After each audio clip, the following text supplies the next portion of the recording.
سر مونږ به نیگیټیو ایموشن څنګه کنټرول کوو؟ ګوره بچې د نیگیټیو ایموشنز یعنی د منفي خیالاتو د کنټرول کولو دپاره 4 طریقې دي. لومبۍ خبره خدا چې خپل نیگیټیو ایموشنز جسټیفای کول پرېښودل پکار دي. لکه د مثال په توګه باندې بعضې خلک وایي یاره جي ماله په وړه وړه خبره ډېره زیاته غوسه راځي، نو دا اصل کې دی خپل نیگیټیو ایموشنز جسټیفای کوي چې جي دا خو زما عادت دی ماله په وړه وړه خبره غوسه راځي. داسې ویل نه دي پکار، بلکې داسې سوچ پکار دی چې الحمدلله زه ډېر صبرناکه سړی یم او په وړو وړو خبرو ماله اړه غوسه نه راځي. او دقه شانتې څوک چې غلطي وکړي نو زه هغه وخت کې دا سوچ کوم چې دا خو انسان دی او د انسان نه غلطي کیږي او دویم دا سوچ کوم چې ګوره دا سړی خو کار کوي، نو کم خلک هم چې کار کوي د هغې نه به غلطي کیږي، چې کم خلک کار نه کوي او بیکار د هغې نه د غلطي وشي کنه. نو چې دا سوچ کو دا پازیټیو ایموشنز دي. او کو نه دا سوچ کوم چې جي ماله په وړه وړه خبره غوسه راځي، نو دا نیگیټیو ایموشنز به ما بیا دا عادت جوړ کی بیا ماله خامخا په وړه وړه خبره باندې غوسه راځي. لکه د مثال په توګه باندې د یو سړي ښځه لګیا ده په کچن کې لوښي انځي او د هغې د لاس نه یو ښایسته غوندې لوښي چې د دې سړي خوښ وي راپروزي او مات شي، نو لازمي خبره دې سړي له به غوسه راځي. خو که چېرې دې پازیټیو تھنکینګ کوي او پازیټیو ایموشنز ډیولپ کړي وي ده، نو دې به دا سوچ کوي یاره دا غریبه خو سار نه واله ماښام پورې په دې کچن کې لګیا وي زرې زرې شي، ماله ګوره لوښي هم انځي، روټۍ راله هم تیارې، کپړې راله هم انځي، اسریکۍ یې هم، نو که یو لوښي دې مات شو نو څه چل وشو؟ دا پازیټیو تھنکینګ دی، دا پازیټیو ایموشنز دي. او هغې ته وایي چې یا نیکبختي مخه پکېږه بل لوښی به راوړمه، نو دا څه خبره نه ده. نو دې سره د خپل نیگیټیو ایموشنز کنټرول کړي دي او پازیټیو ایموشنز یې ډیولپ کړي دي. نو دقه شانتې به دا کس چې کوم دی په خپل ژوند کې ضرور کامیابي بیا مومي. سر خلک به وایي چې دی د ښځې نه یریږي. ګوره بچې خلک خو به ارڅه وایي، خو زمونږ او ستاسو دپاره رول ماډل حضرت محمد صلی الله علیه و آله وسلم دی. ګوره هغې په خپل پوره ژوند کې خپلې بیبیانې چېرته وهلې وي، چېرته یې کنځلې وي، نه وې کنځلې. هغه په پوره دنیا کې یو کامیاب انسان و، هغه په پوره دنیا کې یو کامیاب خاوند هم و. نو چې هغوی خپلې بیبیانې نه دي وهلې ټکولې او کنځلې، نو مونږ ولې خپلې بیبیانې ووهو او وټکو؟ دویم بچې د نیگیټیو ایموشن کنټرول کولو دپاره اهم خبره دا ده چې خپل غلط کار او غلط څیز له دلیل کتل نه دي پکار. دې ته موږ وایو ریشنلایزیشن. کله کله یو انسان غلط کار وکړي یا غلط ځای کې غوسه وکړي او بیا ولا دلیل هم ګوري، دې سره د هغه نیگیټیو ایموشنز نور هم ډیولپ کیږي او بیا نه ختمیږي. لکه د مثال په توګه باندې بعضې خلک وایي شیر جي ماله غوسه ځکه راله چې بار بار ما دا سړی پوه کړو چې ګوره غلطي مه کوه، او د بار بار پوهه کولو نه وروستو هم د بیا غلطي وکړه، نو ځکه زما حق جوړېږي چې زه ته غوسه وکړم. لکه د مثال په توګه باندې ستاسو یو ماشوم دی او تاسو هغه پوه کړه او هغه بیا غلطي وکړه، بیا مو پوه کړه او بیا غلطي وکړه او تاسو ته غوسه شئ چېرې چې ځکه زه غوسه کېږم چې دې مې بار بار پوهه کړې دی او دې بیا هم غلطي کوي. د دې لپاره ماشوم خو ناپوهه وي، نو چې مونږ وایو چې هغه ماشوم دی نو د دې مطلب دا چې هغه ناپوهه دی. نو چې یو انسان ناپوهه وي نو هغه به زمونږ په نصیحت او وصیت باندې دونه نه پوهېږي څونه چې پوهه خلک پوهېږي. که مونږ له پکار چې هغه ماشوم په ځای دی چې مونږ ووهو وټکو او سختې خبرې ورته وکړو، په مینه او محبت سره د یو ځل بیا هم پوه کړو. او دویمه خبر بچې مونږ د خپله سوچ وکړو، مونږ خو غټ یو که نه،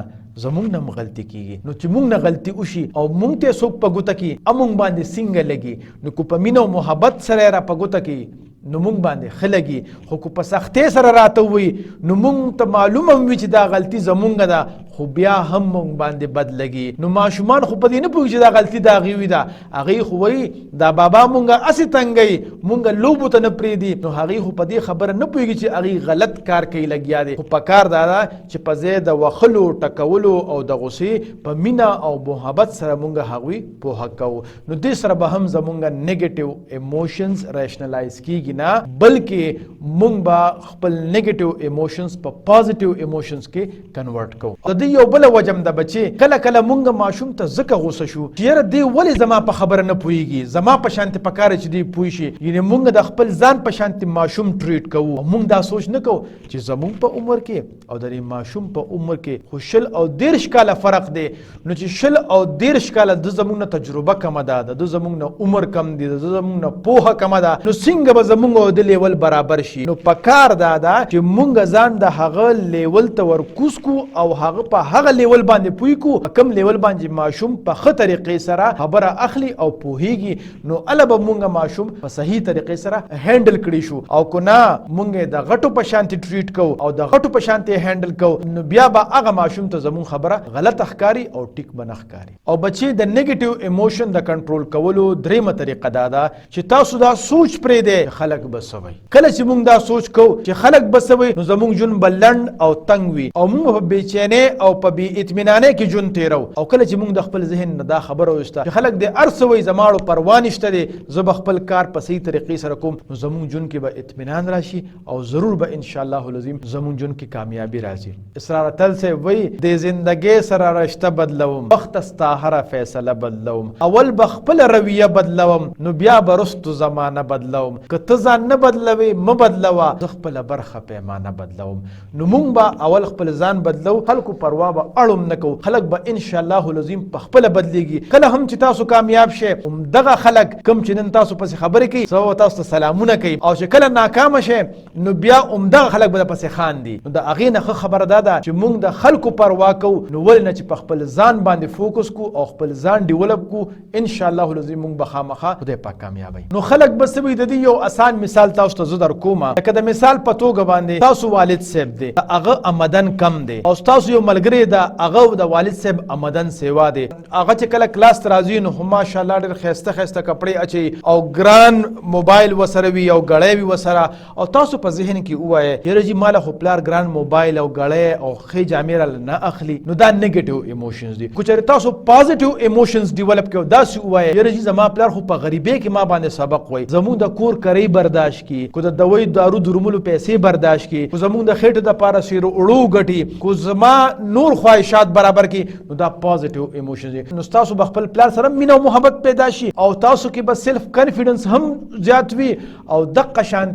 شانتي تاسو به په انفیریټي کمپلیکس کې به هم مبتلا نه یې. نو کله چې تاسو کې نیګیټیو ایموشنز وي چې خلک بسوي نو تاسو به بیا قرض اخلئ خپل مور پلار به تنګوئ او ځان له به قیمتي څیزونه اخلئ. او که چېرې پازیټیو ایموشنز وي نو هم په ګړۍ پروا وي نه هم په موبایل پروا وي نه هم په کپړو پروا وي او خود اعتمادۍ سره به خپل ژوند تېروئ که هر څنګه کپړې وي او که موبایل او ګړۍ وي او که نه وي. او بچي د نیګیټیو ایموشنز کنټرول کولو دپاره څلورمه طریقه دا ده چې مونږ هر څیز په قسمت باندې نه غوره اچوو. د مثال په توګه باندې یو سړی دی هغه د خپلو بچو تربیت نه کوي هیله ټایم نه ورکوي او سکول او کالج ته لیږي چې زه استادان پیشه او کار یې پیشه او دغه شانتې موبایل او لیپټاپ یې ولاغستي چې زه بچي په دې څه نه څه ویډیوز ګوره چې په دې باندې مصروفه یې. نو چې دغه ماشوم کله روان شي بیا مونږ څه وایو یاره چې زه څه وکړمه ما خو په ښه کالج او یونیورسټۍ کې داخل کړی وو ما وله موبایل هم اغوستو ما وله لیپټاپ هم اغوستو ګاډی مې هم وله اغوستو کور مې هم وله جوړ کړی چې څه یې غوسته هغه مې ورکړي چې اوس روان شو نو زه څه وکړم دا خو د قسمت خبره ده. نه جي داسې خبره نه ده. مونږ له پکار دا دي زما د تجربې مطابق د سکول کالج او د یونیورسټۍ په سلیبس کې داسې ډېر مواد نشته چې هغه زمونږ یو ښه انسان جوړ کړي بلکې د ښه انسان جوړولو دپاره به مور پلار خامخا د بچي له وخت ورکوي د بچي له به ټایم ورکوي او کم مور پلار چې بچي له وخت نه ورکوي او موبایل ته ورسپاري لیپټاپ ته ورسپاري نو دا بچي او بیا د لیپټاپ په شانتي جوړیږي او د موبایل په شانتي جوړیږي. د مور پلار د ویژن په شانتي به نه جوړیږي او همدغه مور پلار به سبا ګیله کوي چې زما بچي نافرمانه دي او دا سوچ به نه کوي چې ما د دې بچو تربیت صحیح طریقې سره نه و کړې نو بیا یې مونږ په قسمت باندې ورچو په تدبیر چې د کوټې سورې بند نه کې دا تقدیر دی چې به دغه کوټه ساسي. نو که د بچو تربیت چا ونه که او موبایل لیپټاپ او سوشل میډیا ته ورسپارل نو دا تقدیر دی چې دغه بچی به سبا روانیږي او چې روان شي نو موږ بیا ګورې د خدای او د قسمت نه ګیله نه کوو. او اوس بچی د کامیاب ژوند تېرولو دپاره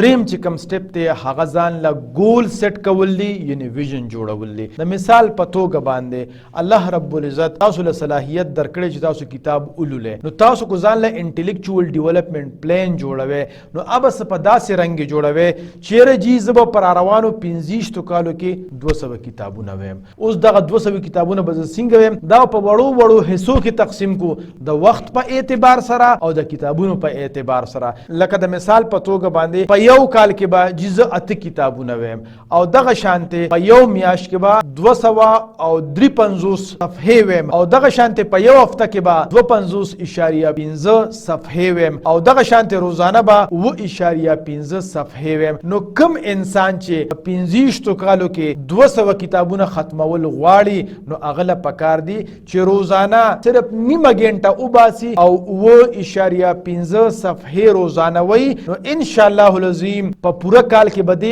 8 کتاب وای او په 25 کالو کې بده 200 کتاب وای. تاسو ماته وایي چې 25 کال عمر دی 13 کال عمر دی 40 کال عمر دی هغه نه تاسو تاسو 200 کتابونه ویل دي او کو نه. نو کو چا ویلی خو ډیره خبره ده چا نوی ویلې د دې بدا یو خبره چې د هغه به ویژن نو د هغه به پلانینګ نو چې زه انټلیکچوال ډیولپمنٹ څنګه کومه نو بچي تاسو عمر دی اوس تاسو ځان له پلانینګ جوړ کې چې زه به دونه کتابونه ویم نو ان شاء الله العظیم هر کال چې تاسو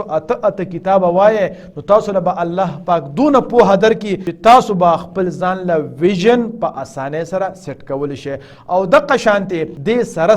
ځان له فاینانشل ډیولپمنٹ ګولز جوړ کې چې زه به سونه حلال رزق او پیسې ګټم او هغه به څنګه ګټم د هغه به هم د قشانته پلانینګ وکړي څنګه چې د کتابونو سره مونږه وکړو د قشانته د فزیکل ډیولپمنٹ ګولز به جوړ کې او د قشانته د سپیریچوال ډیولپمنٹ ګولز به جوړ کې چې ما کې بغض نه وي کینه نه وي حسد نه وي د خلکو خیال ساتم مینه او محبت خلکو سره کومه چې دا ما کې څنګه راشي د هغه د لپاره پوره یو پلان جوړ کې او داسې یو مرشد سره داسې یو نیک انسان سره بل واسطه جوړ کې چې هغه تاسو د شخصیت او زموږ د شخصیت نه بغض کینه حسد او نفرت وکاږي دغه شانته بچي ځان له سوشل ډیولپمنٹ پلان جوړ کې نو کله چې تاسو دا ټول پلانینګز او ګول ځان له جوړ کړو تلور 15 کاله پس تاسو ګوره ان شاء الله العظیم تاسو جون کې به سکون وي او تاسو به کامیاب جون تیروي. جهان ورنا سر لوی ستړی شي بچي